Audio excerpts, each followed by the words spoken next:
Ladies and gentlemen, the story you are about to see is true. The names have been changed to protect the innocent.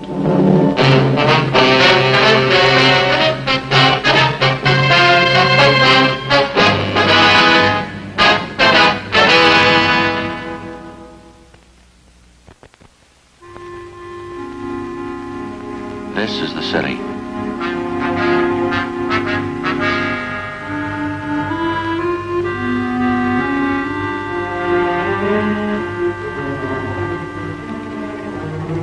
This is the way it looks from downtown.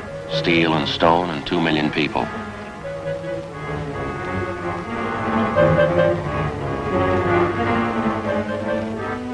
They produce everything for the millions. They use it up for the millions.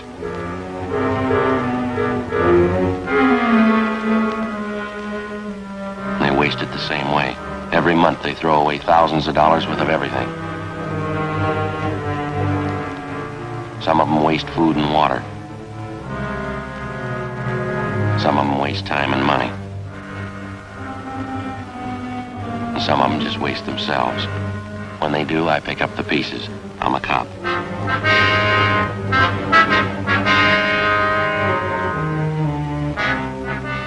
It was Sunday, March 9th. We were working the day watch out of homicide detail. My partner's Ed Jacobs. The boss is Thad Brown, chief of detectives. My name's Friday. It was 4:35 p.m. when we got to the Kelsey apartments. The call came in a half hour before. A man reported the fatal shooting of his wife. We didn't know how it happened. We didn't know why it happened. The husband claimed it was suicide. The evidence pointed to murder.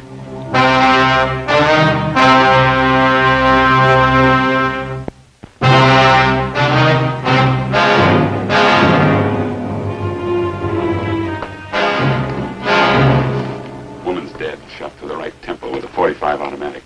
Husband claims it was suicide. What's the name? Mr. and Mrs. Andrew Robertson. Wife's name is Marie. That's Mr. Robertson in the front room there. Crime lab been called? They're on their way. I guess we better talk to Robertson. Right. Mr. Robertson, Sergeant Jacob, Sergeant Friday. How do you do? How are you? Mr. Robertson, you want to tell us what happened here? Just gotten back from the corner grocery store. My wife and I had a little argument going. It started before I left for the store. Still on when I got back. I see. She was fixing chicken fried steaks for dinner, putting flour on them. We had a few more words, and I went over and sat on the Davenport right where I am now. She was standing there in the doorway to the kitchen. She said something that set me off. I guess I got pretty mad and said a few things. Then she went over that little nightstand there by the door to the kitchen. That's where I keep my Army automatic. She pulled it out of the drawer and backed into the kitchen. Put the gun to her head and said, "This'll put an end to the argument once and for all." I yelled at her and tried to stop her, but I was too late. She pulled the trigger and fell right there where she is. What'd you do then? I went upstairs to Ted Carlton's place. He lives in 212 right above us. We don't have a phone here. I asked him to call the police and send for an ambulance. Did you go over to see how badly your wife was shot? Yes, I forgot to tell you. The minute she fired, I rushed right over to her, but I was too late. She was dead. Did you touch anything in here? Move anything? No, sir. Not a thing. I've been right here ever since I got back down from Ted's room upstairs. Joe? Empty cartridge casing here on the floor. Yeah. Well, when Jones gets here, we can measure the distance. Just a minute.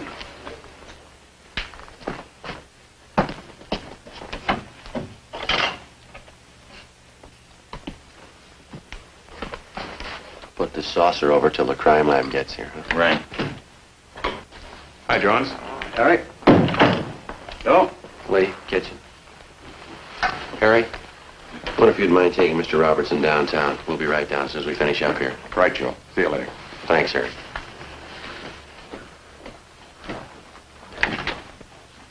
Shot through the right temple. Husband claims suicide. Uh-huh. What's under the saucer? Empty casing.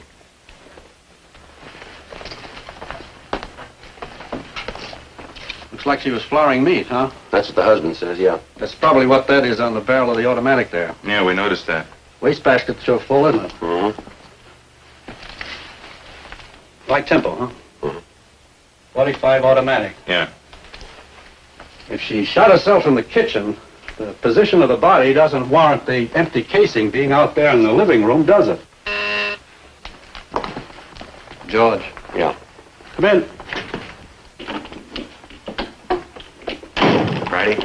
Jacobs? All right, George. Hi. What do you want to shoot? Why don't you get an overall of the room first and then grab one in the kitchen there? Yeah, all right. I'll get this saucer off the casing for you, George. Thanks. Okay. Jacobs, you mind moving over there a little? Oh, yeah. Thanks.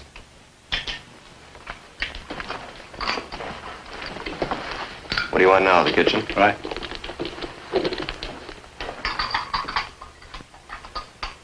Right from where you are now is good. Okay.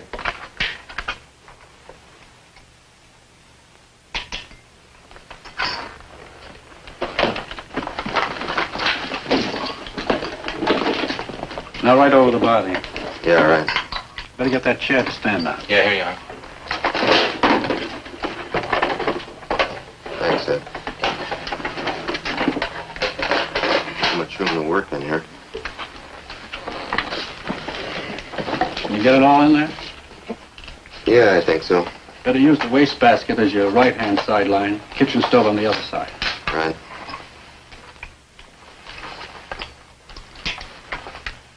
Can't get the stove in. You settle for the wastebasket only? Fine. Just use that as your right-hand sideline. Right. Okay.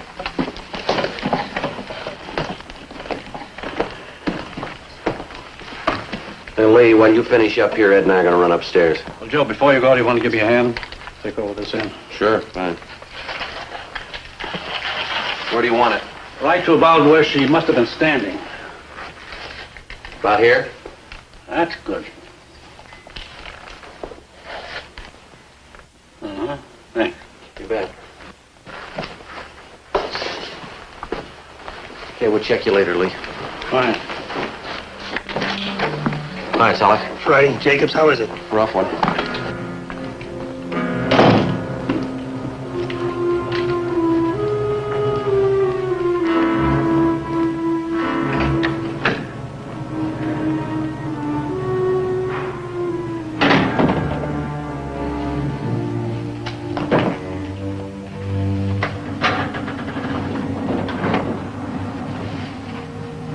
.212, isn't it? Yeah, Ted Carlton.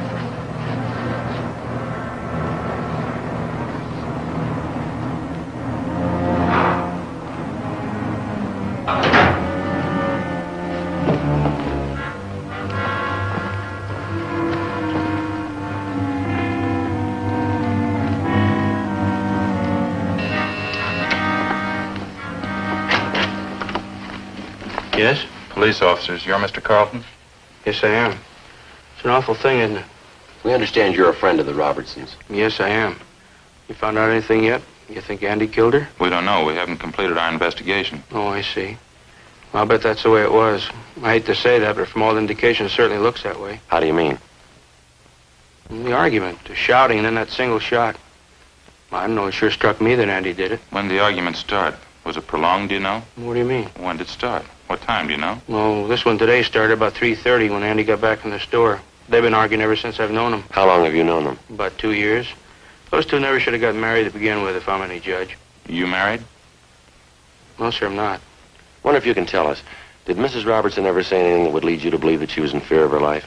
Well, yes, she did. One time Andy stalked out of the apartment down there, and Marie came up here to see me. She was in tears, all broken up about it as usual during those spats. I see. She said, I'll try to remember exactly how she put it. She said, Andy gets so mad sometimes I think he's going to kill me. What'd they usually argue about, do you know? Different things. This particular time I was telling you about, I think, was over his being late for dinner. I see. Now, aside from this one instance, is there anything else you can offer us? Well, Andy has a terrible temper, that I know. We used to go out and bowl once in a while, Marie, Andy, and myself. We had to stop. Every time he missed a spare, you'd think it was the end of the world. Would he usually seem to take it out on his wife? Most of the time, yeah. Although I must say I caught it myself a few times. Abusive language. He really carried on over nothing at all. Did Robertson leave his wife home alone much of the time? No, not any more than usual. Seems like he always wanted to get home just so they could argue. Everybody in the apartment house knows about him. Now, you said that Mrs. Robertson came up here after that one particular argument. That's right, sir. Did she come up here often? No, not very often. Just when she was unusually upset and her nerves were on edge. but only then when Andy'd rush out mad. Do you know whether or not Robertson owns a gun? Yes, I believe he does. As a matter of fact, I know he does. One night we were having trouble with prowlers. He came up here with his automatic. I see. Later on, I think I asked him where he got the gun. He said from the Army. Anything else you can add, Mr. Carlton? Well, I was the one who called the police. You knew that. That's what we understand. Well, didn't Andy tell you? He came up here right after the shot and asked me to call the police for him. They don't have a phone. Exactly how did he tell you? Well, what do you mean? Well, what were his exact words? Can you remember? He said, my wife's shot, call the police and get an ambulance quick. What was your reaction to this? Well, I'd heard the shot, so I wasn't too surprised. When Andy came running up here, I knew before he said a word. You could tell just to look at him. You could tell what? That something was wrong. I had a hunch all along that this might happen one day. What's that? That Andy'd kill his wife.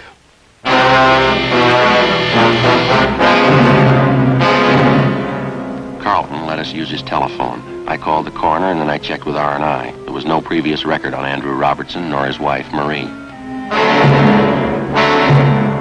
Ed and I continued questioning the various neighbors in the apartment building. Their stories all matched in every detail. The Robertsons had been known to argue quite frequently and quite loud. None of the neighbors could definitely say that they had ever heard Andrew Robertson threaten his wife. All of them volunteered it would be entirely possible.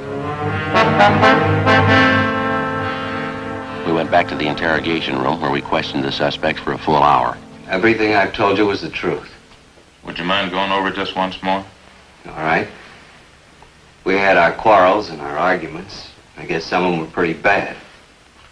But I'd never do a thing like this to Marie. You don't seem very upset about all this, Robertson. I'm not crying about it, if that's what you mean. I'm sorry she had to do it. Tried to stop her, but there was nothing I could do. You seem to be taking all this pretty well under the circumstances. I don't know if I can explain how I feel about it. You see, Marie and I weren't too happy the last couple of years. We've been married 8 years, and I guess from the start we could never hit it off. Did you used to argue quite a bit? No, not at first we didn't. It just seemed that we've drifted apart the last couple of years. We seemed to fight all the time over nothing at all. I honestly believe we fell out of love. Would you mind telling us again exactly what happened this afternoon? First of all, when I got up, I always like to sleep in on Sundays. She asked me to go to the store. That started the argument. She knows I don't like to do the shopping. It seemed like she was always forgetting something and I'd have to go. Mm-hmm. When I got back from the store, she was making chicken fried steaks for dinner. She's putting the flour on the meat. We argued back and forth for a minute, and then she stepped into the living room. I went over and sat on the Davenport. Go on. We had a few more words, and she went over to the small nightstand by the kitchen door and took out my Army automatic that I kept in there. She backed up into the kitchen and pointed the gun at her head. Yeah? She said, "This'll end the argument once and for all." As I said, I was on the Davenport about 12 feet away from her. I yelled at her. What'd you say? I said, "Marie, put that gun down. It's loaded." Before I could reach her, she pulled the trigger. Then what'd you do? I rushed over to her, but it was too late. She was dead. What happened then? We don't have a phone, so I rushed upstairs to the apartment right above us, Ted Carlton's. I asked him to phone for the police and the ambulance. Did you tell this Carlton about your wife? Yes, sir, I did. Told him she'd been shot. Then where'd you go? So just like I told you at the apartment.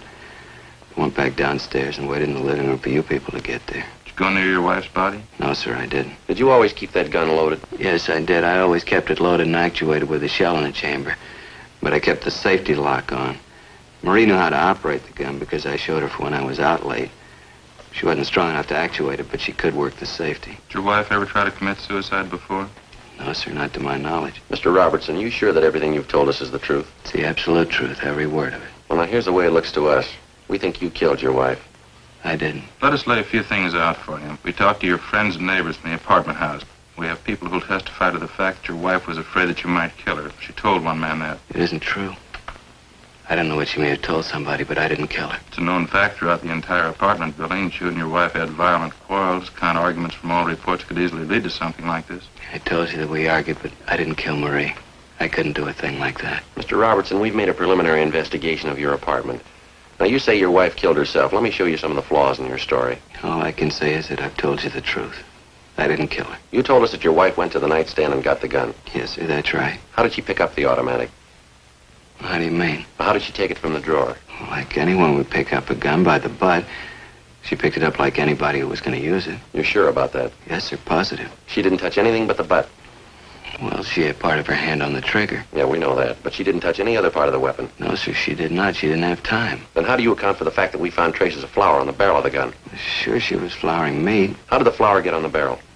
I don't know. Isn't it true that when you approached her with the automatic pointed at her, she tried to ward off the shot with her hand? Isn't that how the flour got on the barrel? No, sir, that isn't true. Now, you said that your wife was putting flour on some steaks. That's right. How do you account for the fact that we didn't find any flour on the butt of the gun where it belonged? Or on the drawer of the nightstand where you say she first picked up the automatic? I can't answer that. I don't know what all this means. Well, I'll tell you what it means. It means that unless you've got some kind of explanation, we have to assume you're lying, that you killed your wife. I don't know how to explain all these things, but I didn't kill her. Mr. Robertson, you say you were an Army man. Isn't that what you told us out at the apartment? Yes, sir, I was a sergeant in the Army during the last war. What outfit were you with? I was an instructor in sidearm weapons at Santa Ana Army Air Base. Then you'd be somewhat of an authority on the Colt 45 caliber automatic pistol, wouldn't you? I guess I would, yes. That was one of the weapons I instructed in. You'd know all about the system of ejection employed by the Colt Company on their 45 automatic? Yes, sir, I would. The empty casing ejects to the right, up, and back. That correct? Yes, that's right. In other words, if you were pointing a 45 at me and you pulled the trigger, the empty casing would eject to your right, up, and fall to the floor to the rear on your right side. Is that right? Yes, sir, that's the way it would end up. You still maintain your wife shot herself? Yes, I do. Where was she standing when she pulled the trigger? As I told you before, in the kitchen. How was she standing? What do you mean? Which way was she facing? Let's see. Facing me about 3/4. Yes, that's right. In the kitchen near the sink, facing out toward me. And where were you? On the davenport in the living room, facing her. Now, bearing in mind what we've already discussed and agreed upon concerning the ejection system of a 45, how do you account for the fact that the empty casing was found in the living room, 6 feet 4 inches from the kitchen? Well, let's see. I'll figure it for you. The empty casing should have been found on the floor of the kitchen somewhere to the right and rear of your wife. Isn't that about it? Well, I don't understand. Why are you trying to prove me guilty? I've told you and I swear to you I didn't kill my wife. It'd be a physical impossibility for that empty casing to have landed anywhere but in the kitchen if your wife had pulled the trigger of that automatic. Now, how about it? What can I say? Please believe what I'm telling you. I didn't do it. Not according to the evidence. I don't understand any of this. All right. Here's the way we've got it reconstructed. You had a quarrel. You got the gun. You met your wife at the doorway of the kitchen. You pointed the gun at her. She tried to ward it off with her left hand, leaving flour on the barrel of the gun. You fired, and the casing was thrown up and back to the right where it landed on the rug of the living room. The testimony of the neighbors, the flour on your wife's hand, the position of the empty casing. Robertson, you're it. I don't know why all those things are the way you say they are. We do. We don't believe your wife committed suicide. Come on, Ed.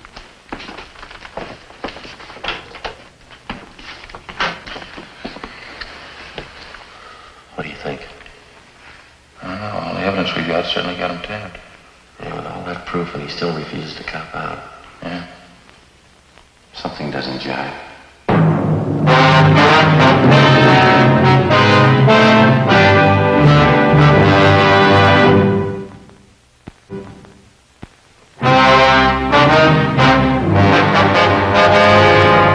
We had Gene Bechtel take Andrew Robertson's statement that his wife had committed suicide, a fact that he couldn't prove and that we could disprove.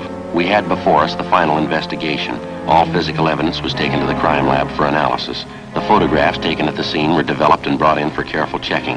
Blotter tests were made to determine the distance of the gun from the victim when it was fired. Both Robertson and his deceased wife were fingerprinted, and latent prints detail started to check them out. 2 teams of men were sent out to talk with the close relatives of the 2 people.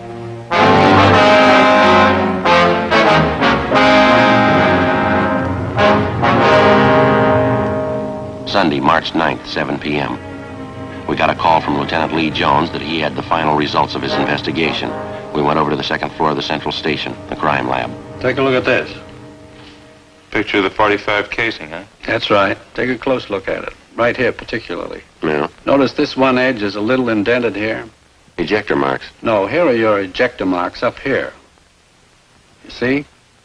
This indentation is something entirely different. What is it? You remember where you found this casing? Yeah, 6 feet 4 inches into the living room. That's right. We wondered how it could have been thrown that far by the ejector if the husband's story is true. The ejector didn't do that. I wondered, too. On closer inspection, I noticed this indentation. Now, let me show you how this casing got there in the living room. Here's an identical 45 caliber cold empty casing.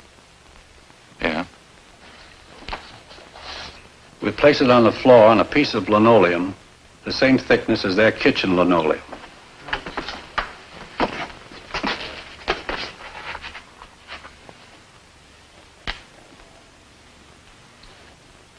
Now watch this. I'll step on it, hitting it from an angle.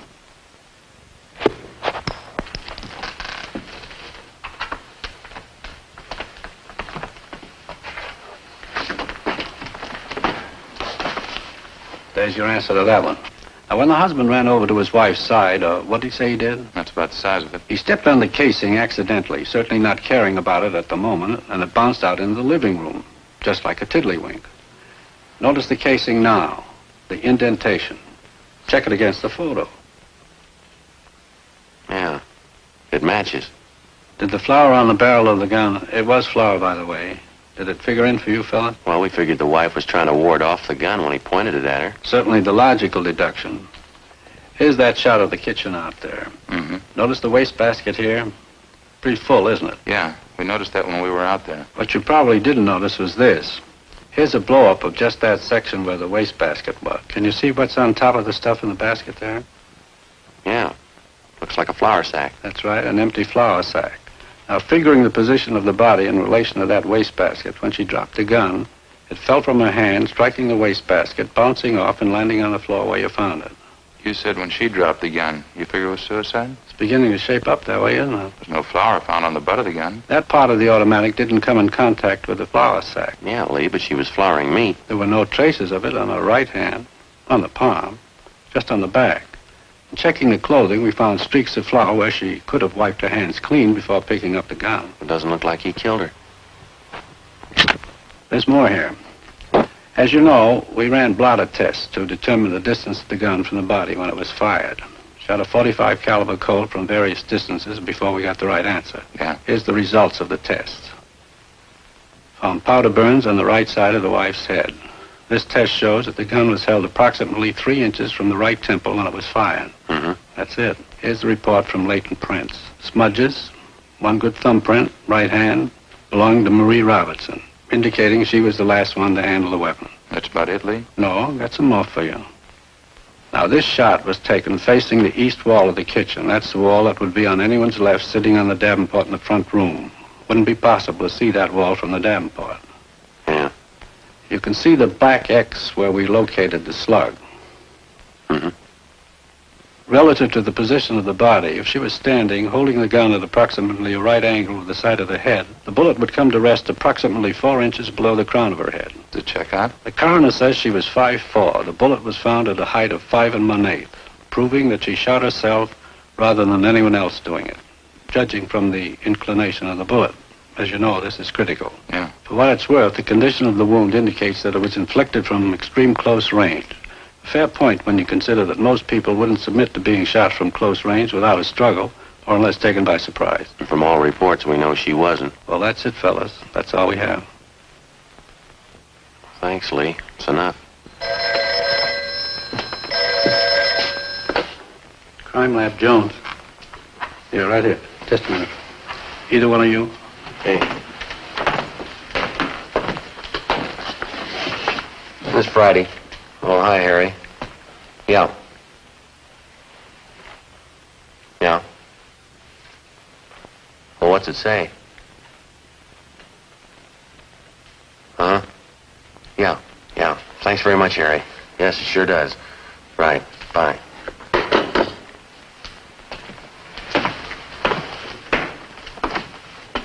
Harry Fremont. He just left Marie Robertson's mother. What'd she have to say? Well, Fremont says she gave him a letter. He's on his way in with it, written by Marie Robertson. Says something about her taking her own life. Her mother says that the husband didn't do it. Says that the daughter's shown indication in the past of wanting to take her own life. Well, that about cinches it. Makes you feel kind of good, doesn't it? Yeah. Finding a man clear on a charge instead of having to hang him up. Yeah. Come on, Ed. Right. Where you headed? Back cross street. Wait till I get my coat. I'll go with you. What for? I want to see him, too, when you tell him.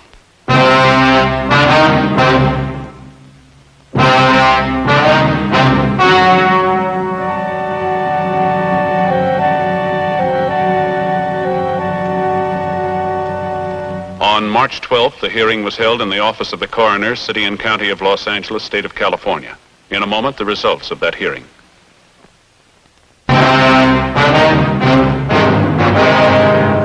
A dead body report, Form 311, was made out stating that the deceased, Marie Robertson, had committed suicide.